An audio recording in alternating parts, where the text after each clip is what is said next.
30 de diciembre de 1944.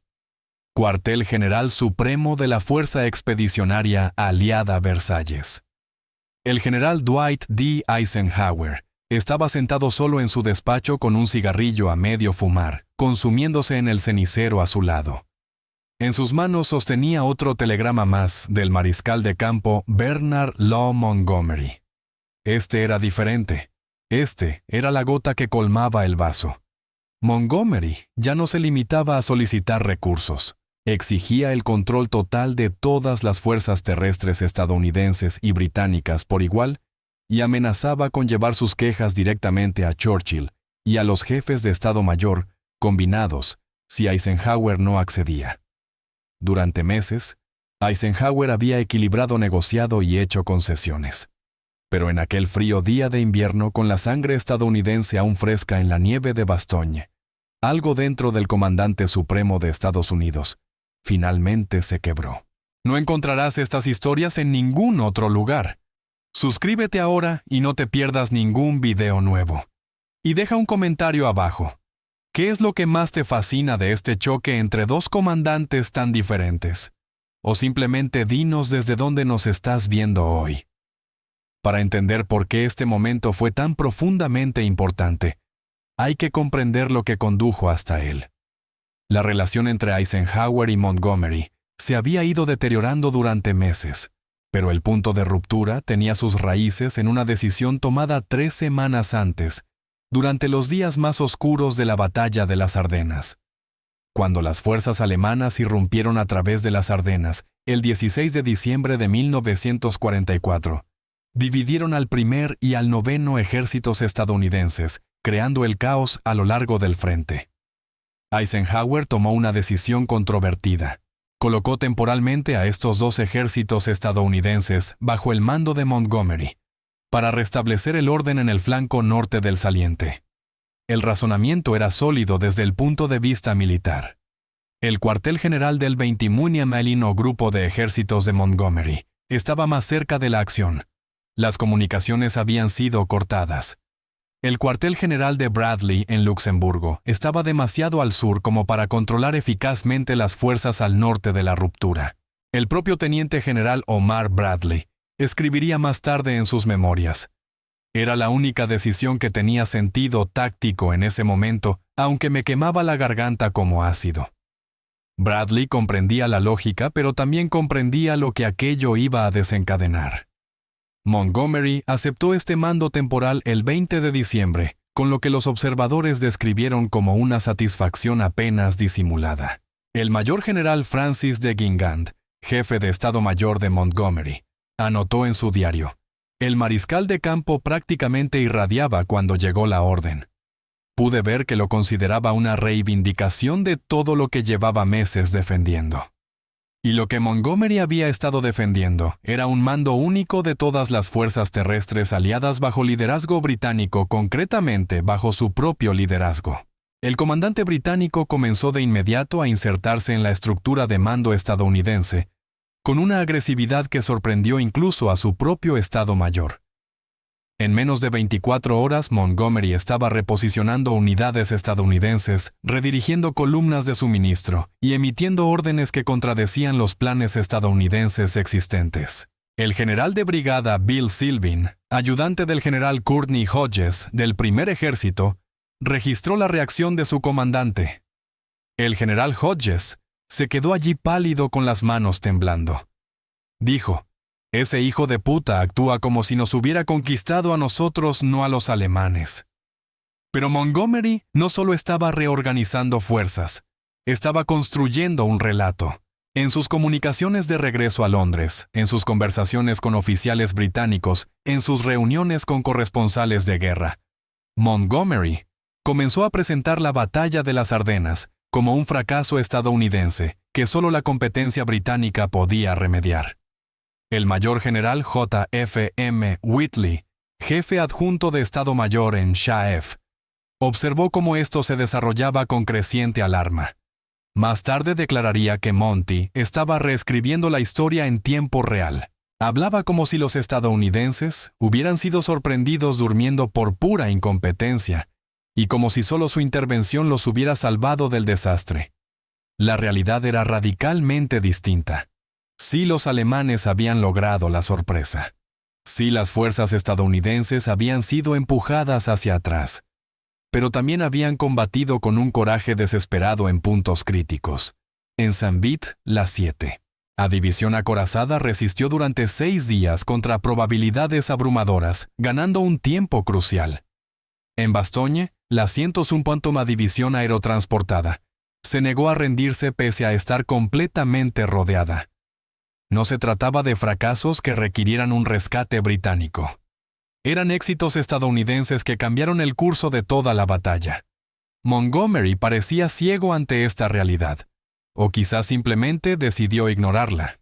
El 28 de diciembre celebró una conferencia de prensa que se volvería infame.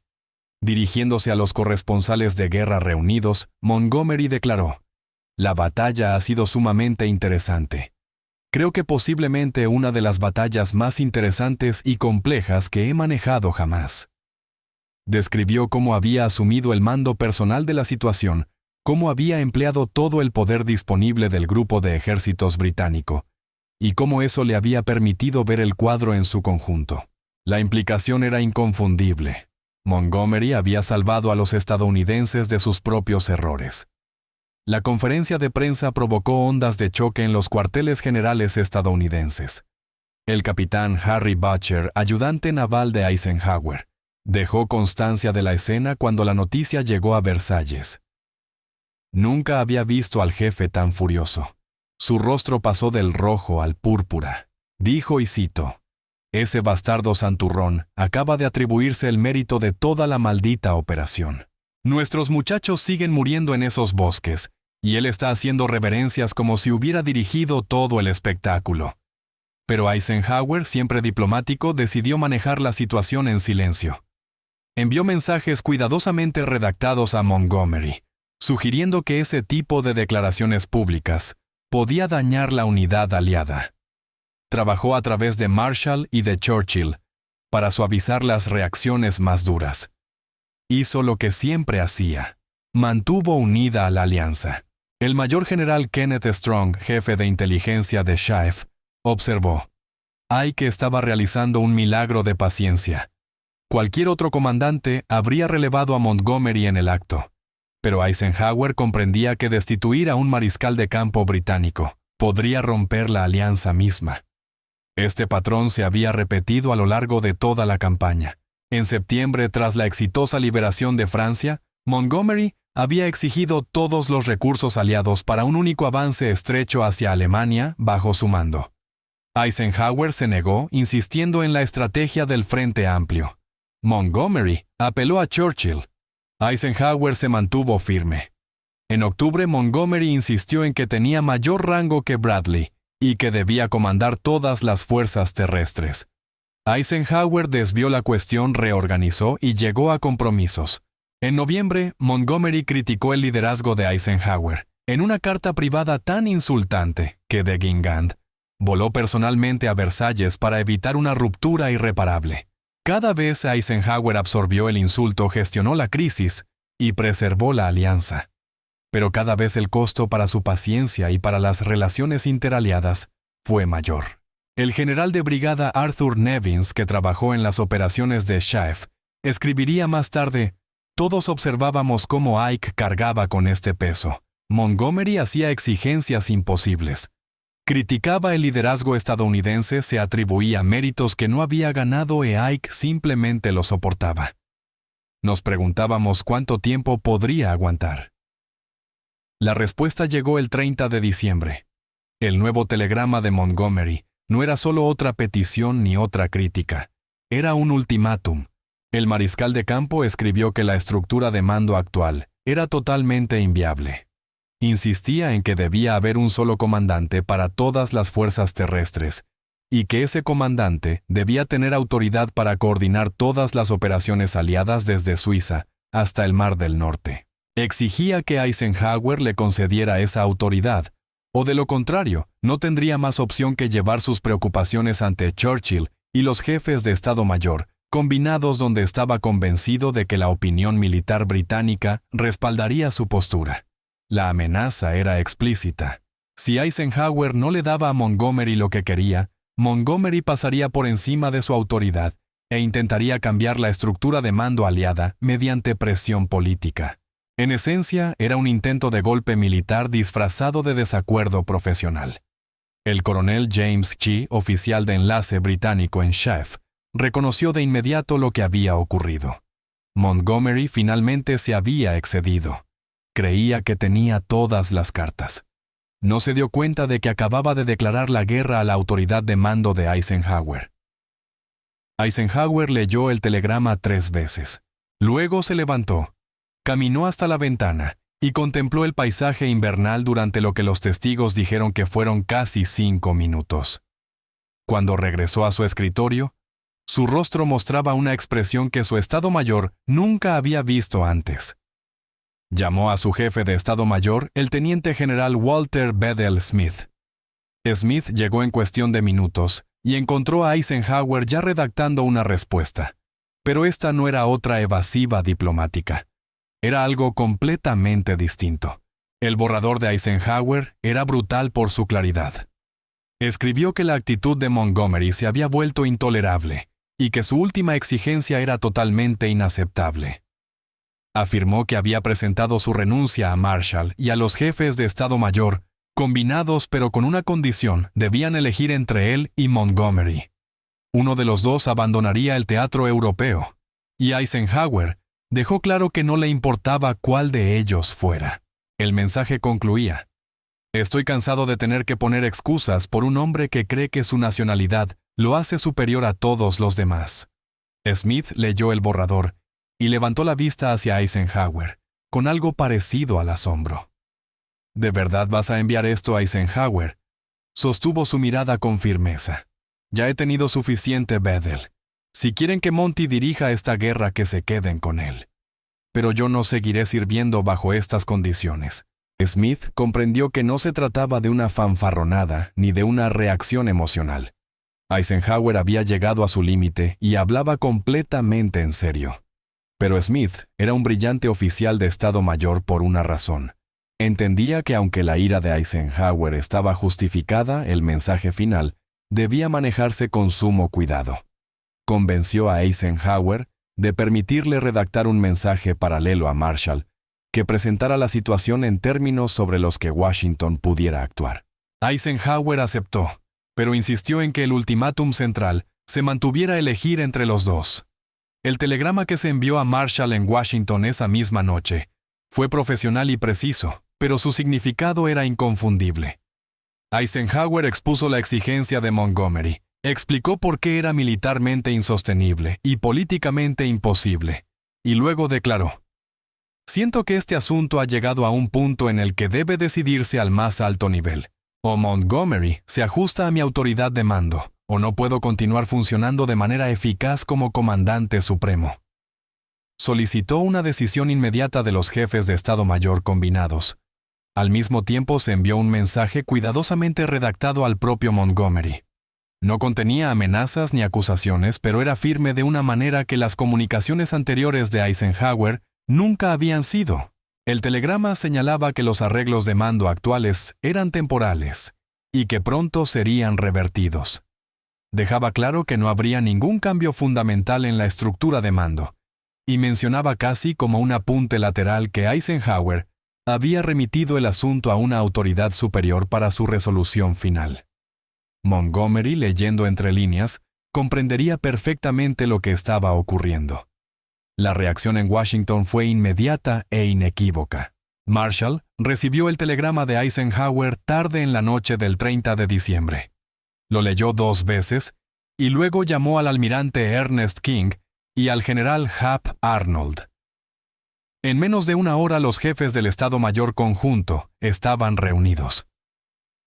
Marshall expuso la situación en términos contundentes. Eisenhower está dispuesto a dimitir si Montgomery no da marcha atrás. Tenemos que decidir ahora mismo si vamos a respaldar a nuestro comandante o permitir que los británicos dicten nuestra estructura de mando. La discusión fue breve. el almirante King declaró sin rodeos: «Apoyamos a Ike. Punto. Si los británicos quieren a Montgomery al mando, que dirijan su propia maldita guerra». Arnold coincidió. Eisenhower ha estado cargando con Montgomery durante meses. Si Monty no puede servir bajo un comandante estadounidense, entonces ese es él quien debe irse. Marshall asintió. De inmediato, redactó un telegrama a Eisenhower, que sería entregado a la mañana siguiente. «Tienes mi completa confianza. Tú estás al mando. Deja claro ese hecho a todos. Si alguien cuestiona tu autoridad, remítelo directamente a mí». Pero Marshall hizo más que simplemente apoyar a Eisenhower. Comprendió que esta confrontación debía resolverse a nivel político y con rapidez. Llamó a la Casa Blanca y solicitó una reunión inmediata con el presidente Roosevelt. Esa misma noche, 30 de diciembre, Marshall informó a Roosevelt sobre la crisis. La respuesta del presidente fue como de costumbre directa: Eisenhower se queda. Montgomery obedece las órdenes o se acabó. Llamen a Churchill y déjenlo claro. En Londres, el telegrama procedente de Washington llegó al número 10 de Downing Street en las primeras horas del 31 de diciembre. Churchill lo leyó y comprendió de inmediato la magnitud de lo ocurrido. Su reacción ante su secretario militar quedó registrada. «Dios mío, Eisenhower realmente lo ha hecho. Ha forzado la situación». Churchill sabía que si Gran Bretaña intentaba ahora defender la postura de Montgomery, la alianza se fracturaría. La contribución estadounidense al esfuerzo bélico superaba con creces a la británica en ese momento. Había más divisiones estadounidenses en Europa que británicas y canadienses juntas. La logística estadounidense sostenía toda la operación. Si la situación obligaba a elegir bandos, Gran Bretaña perdería. Churchill hizo lo que siempre hacía en momentos así. Actuó con decisión para preservar la relación mayor. Llamó de inmediato al mariscal de campo Sir Alan Brooke, jefe del Estado Mayor Imperial, y al mariscal de campo Sir Bernard Paget. La reunión en la madrugada del 31 de diciembre fue tensa. Brooke, que había apoyado sistemáticamente a Montgomery, argumentó que el mariscal de campo tenía razón desde el punto de vista táctico, aunque hubiese sido torpe en lo político. Churchill lo interrumpió. «No me importa en absoluto si la evaluación táctica de Monty es correcta. Está intentando forzar un cambio en la estructura de mando, amenazando a su oficial superior. Eso es insubordinación, y si la defendemos perderemos a Eisenhower y posiblemente la cooperación plena de los estadounidenses». Esa misma mañana, Churchill redactó su propio mensaje a Montgomery. Fue cortés, pero inequívoco en su significado. El primer ministro escribió: «Mi querido mariscal de campo, he seguido con atención sus preocupaciones sobre los arreglos de mando. Sin embargo, debo decirle que los estadounidenses no aceptarán ningún cambio en la estructura de mando actual, y no puedo apoyar ninguna acción que dañe la unidad aliada en este momento crítico. El general Eisenhower cuenta con toda mi confianza y confío en que usted continuará sirviendo bajo su mando, con su profesionalismo habitual». En lenguaje diplomático, Churchill acababa de ordenar a Montgomery que diera marcha atrás. Montgomery recibió ambos mensajes en la mañana del 31 de diciembre, la directiva de Churchill, y la amenaza implícita en la remisión de Eisenhower a una autoridad superior. Su jefe de Estado Mayor de Guingamp ya había visto claramente lo que se avecinaba. Más tarde escribiría: «Le dije a Monty que tenía que retroceder de inmediato, no solo porque Churchill lo había ordenado, sino porque había calculado muy mal la situación. Creía que los estadounidenses lo necesitaban más de lo que él los necesitaba a ellos». Estaba equivocado. Lo que siguió fue lo que algunos historiadores han llamado la reversión más rápida en la correspondencia militar. Montgomery redactó un telegrama a Eisenhower que llegó a Chaif en la víspera de Año Nuevo. Su tono era conciliador, casi apologético. Montgomery escribió: «Querido Ike, he visto tu mensaje y estoy muy consternado de que te haya preocupado el asunto planteado en mi telegrama anterior. Te ruego que lo descartes de tu mente. Estoy absolutamente dedicado a tu servicio y soy tu subordinado más leal. No hay ninguna cuestión de que yo tome acción alguna que no cuente con tu aprobación.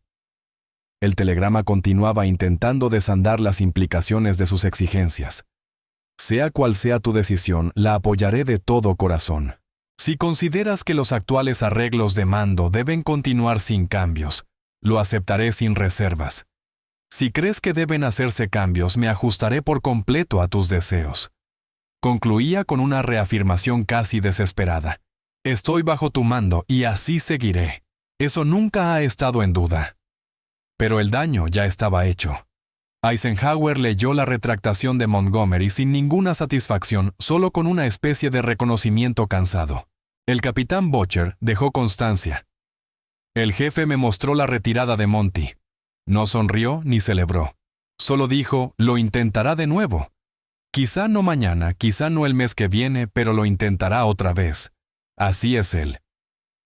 Eisenhower tenía razón, pero algo fundamental había cambiado. El 1 de enero de 1945, Eisenhower emitió nuevas directivas de mando.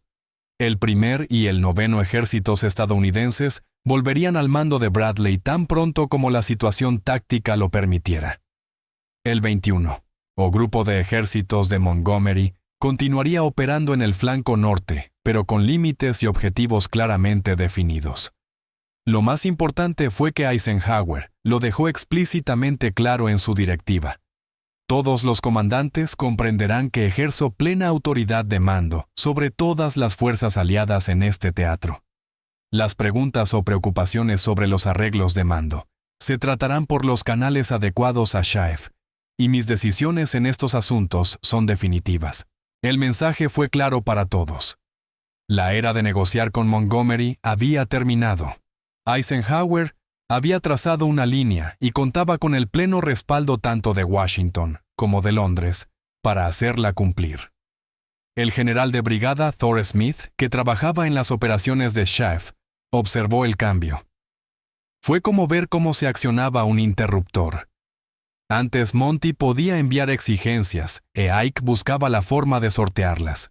Después del 30 de diciembre, la respuesta de Ike a cualquier solicitud de Montgomery era en esencia cumplir o llevar el asunto ante Marshall. Y Monty sabía que Marshall respaldaría a Ike en cada ocasión. Las consecuencias militares inmediatas fueron significativas. El 3 de enero, Montgomery propuso un plan audaz para un avance a través del Rin por el norte. En el pasado, Eisenhower lo habría considerado, habría intentado acomodarlo. Quizá habría llegado a un compromiso en cuanto a recursos. Esta vez, la respuesta de Eisenhower fue breve y negativa. Avanzaremos en un frente amplio como está previsto.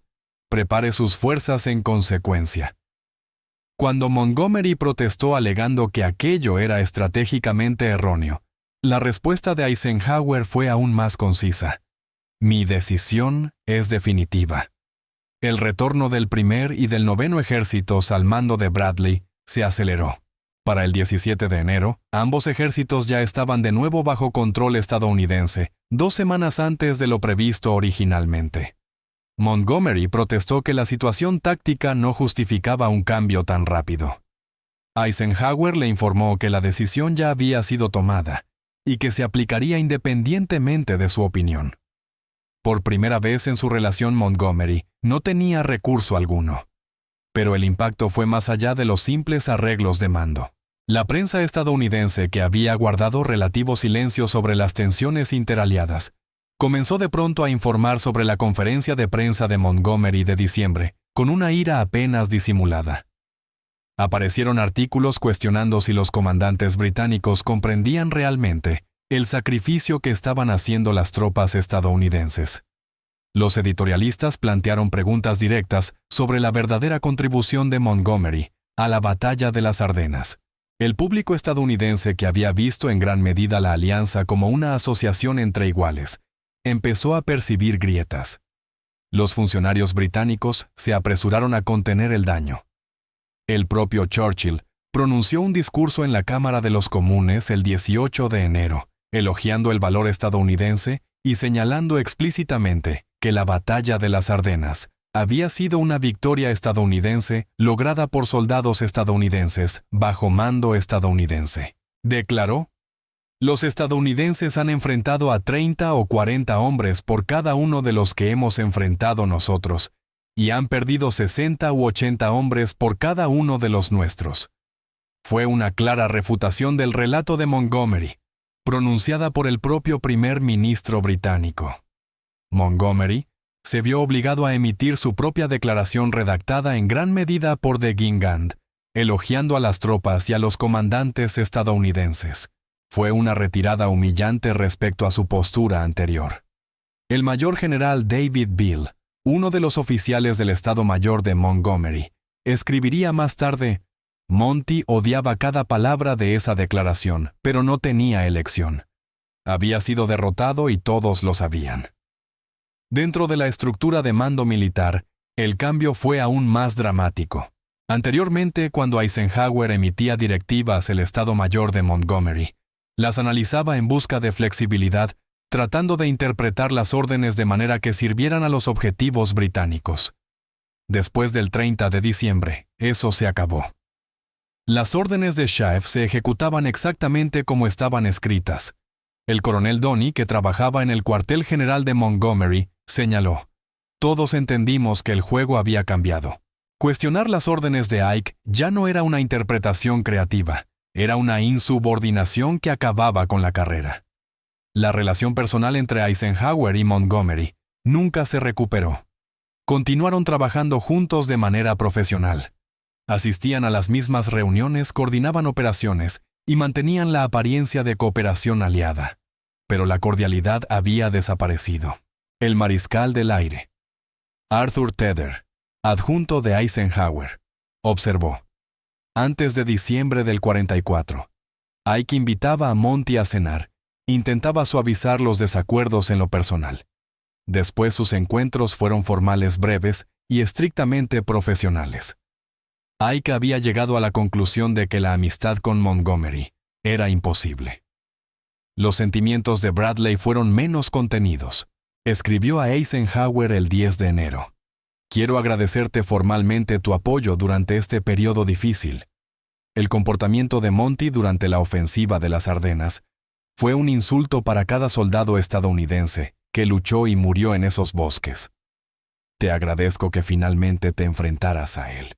Bradley escribiría más tarde en sus memorias: «El 30 de diciembre fue el día en que Ike dejó de intentar complacer a todo el mundo y empezó a mandar como el comandante supremo que se suponía que debía ser». El impacto psicológico en el propio Montgomery es más difícil de evaluar. Nunca reconoció públicamente el enfrentamiento ni su retirada.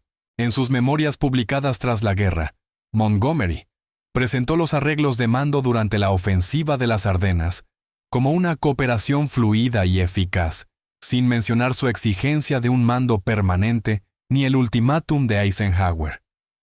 Pero quienes estaban cerca de él notaron un cambio. De Guingand escribió: «Monty se volvió más cauteloso después del Año Nuevo. Seguía creyendo que su visión estratégica era superior, pero dejó de presionar a Ike directamente. Aprendió que había límites que no podía cruzar». Algunos oficiales británicos celebraron en silencio lo ocurrido. El mayor general Percy Hobart, aunque no estaba directamente implicado en la estructura de mando, escribió a un colega: «Ya era hora de que alguien le dijera a Monty que no es Wellington reencarnado. Eisenhower hizo lo que había que hacer. Tal vez ahora podamos luchar esta guerra en lugar de luchar entre nosotros». No todos los comandantes británicos compartían el ego de Montgomery ni su certeza de la superioridad británica. Las implicaciones estratégicas para los últimos meses de la guerra fueron profundas. La estrategia del Frente Amplio de Eisenhower continuó sin una oposición británica significativa. Cuando Montgomery propuso la Operación Plunder, el cruce del Rin, en marzo de 1945, lo hizo dentro del marco del Plan General de Eisenhower, y no como una alternativa a él. Cuando Eisenhower decidió permitir que los soviéticos tomaran Berlín mientras las fuerzas aliadas aseguraban territorio en el sur, Montgomery protestó, pero finalmente obedeció. El patrón fue constante. Montgomery podía aconsejar, pero Eisenhower mandaba. En retrospectiva, algunos historiadores militares han sostenido que Montgomery tenía razón en cuanto a la estructura de mando. Un único comandante de fuerzas terrestres podría haber proporcionado una mejor coordinación. La estrategia del Frente Amplio sí diluía la fuerza aliada. Estos son debates tácticos legítimos, pero pasan por alto la cuestión principal.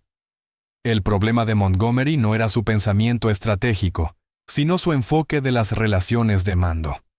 El general Omar Bradley escribiría más tarde: incluso si Monty hubiera tenido razón en todo, y no la tuvo, su forma de actuar hacía imposible trabajar con él.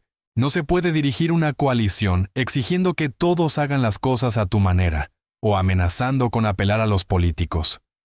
El episodio también reveló algo importante sobre el liderazgo de Eisenhower. En ocasiones había sido criticado con justicia por ser demasiado político, demasiado dispuesto a comprometerse, demasiado preocupado por mantener contentos a todos. El 30 de diciembre demostró que esa caracterización era incompleta. Eisenhower estaba dispuesto a ceder hasta cierto punto, pero cuando se alcanzaba ese límite, podía actuar con una determinación definitiva.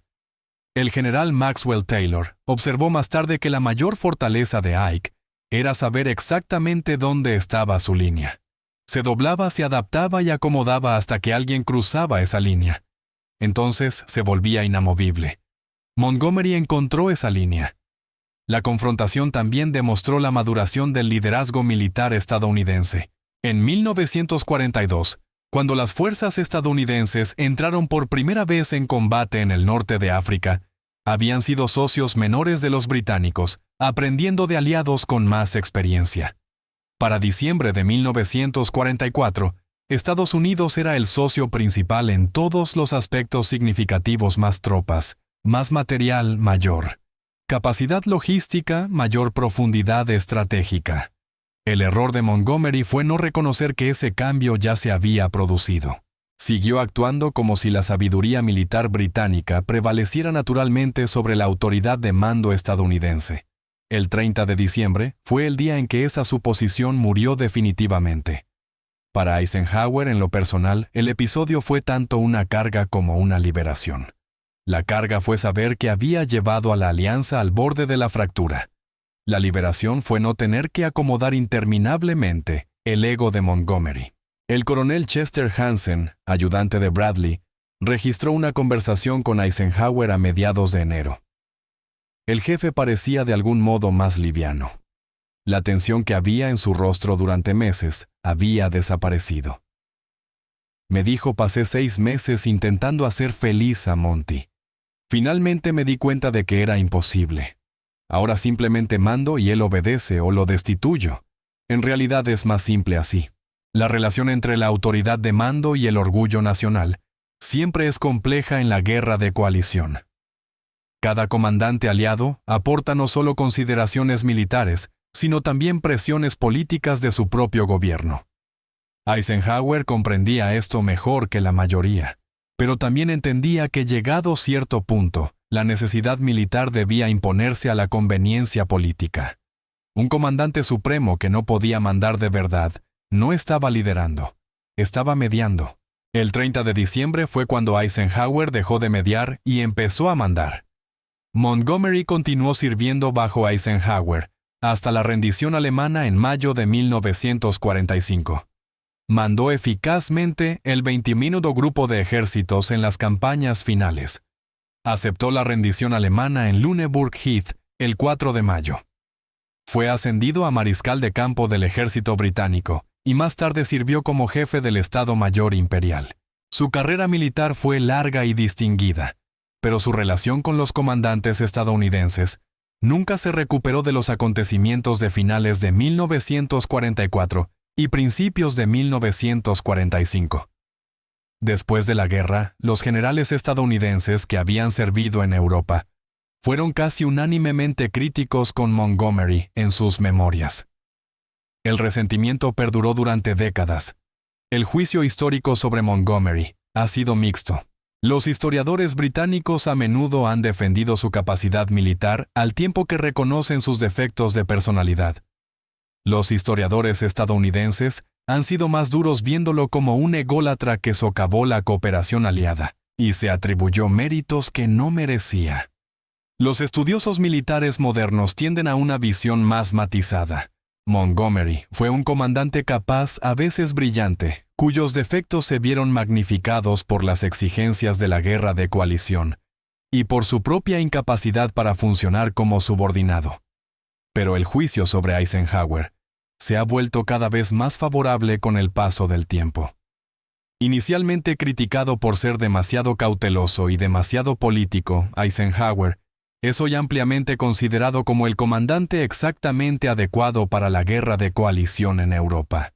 Su capacidad para equilibrar intereses nacionales contrapuestos mientras mantenía una dirección estratégica general es vista como una auténtica lección magistral de liderazgo en coaliciones.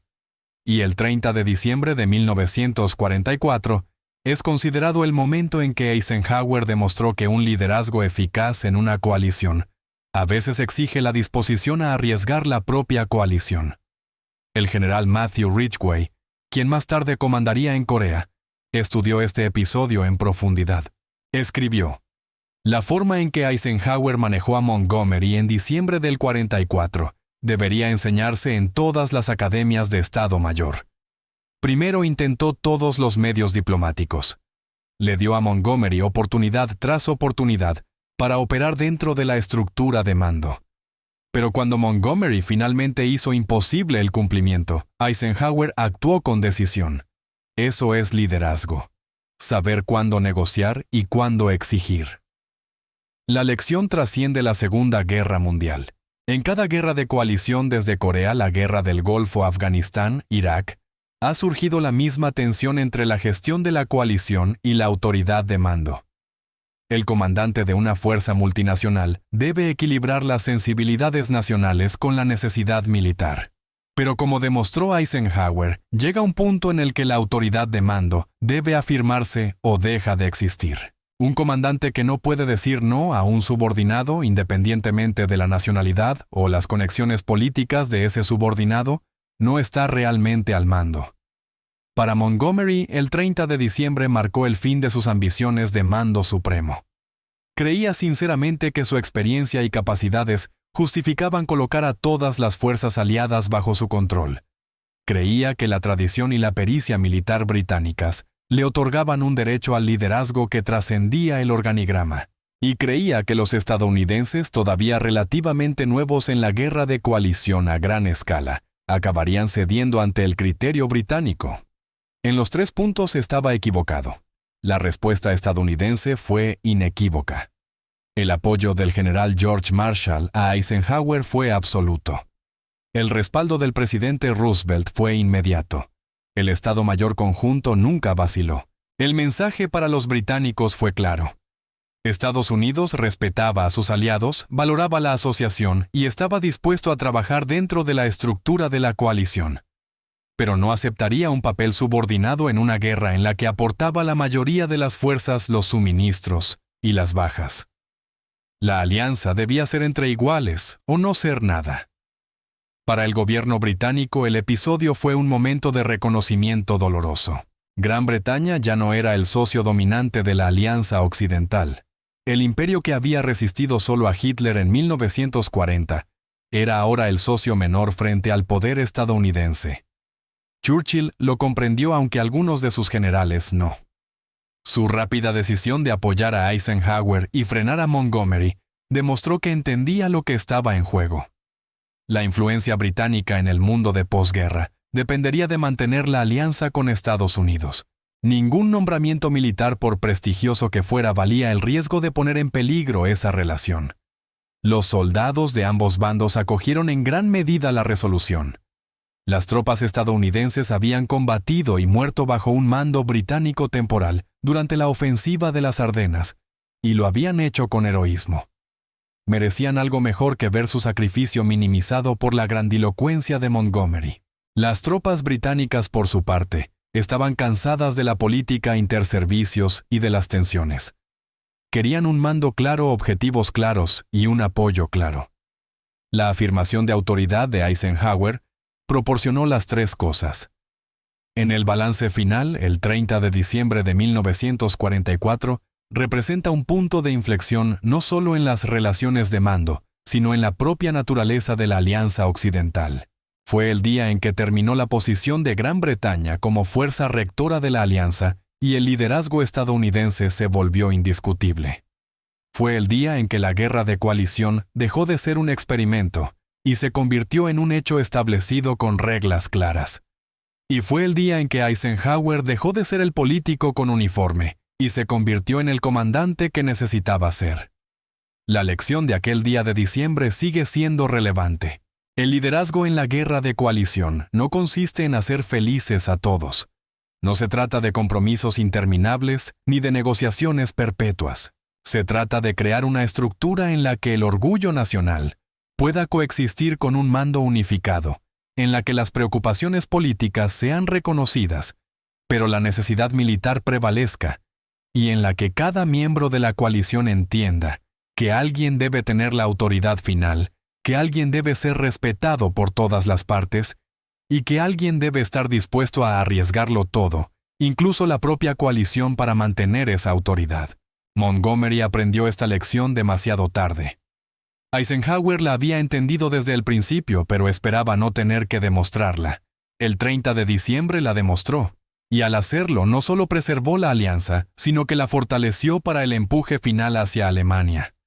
Si esta historia de liderazgo, coraje y el precio del mando ha resonado contigo, asegúrate de suscribirte al canal y pulsar el botón de me gusta.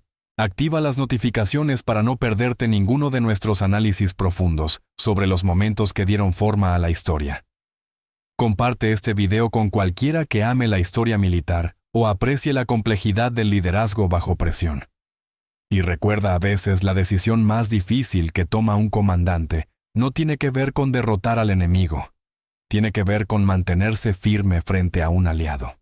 El verdadero liderazgo consiste en conocer la diferencia entre compromiso y rendición, entre cooperación y capitulación. Eisenhower conocía esa diferencia. El 30 de diciembre de 1944 la demostró, y con ello cambió para siempre el rumbo de la alianza.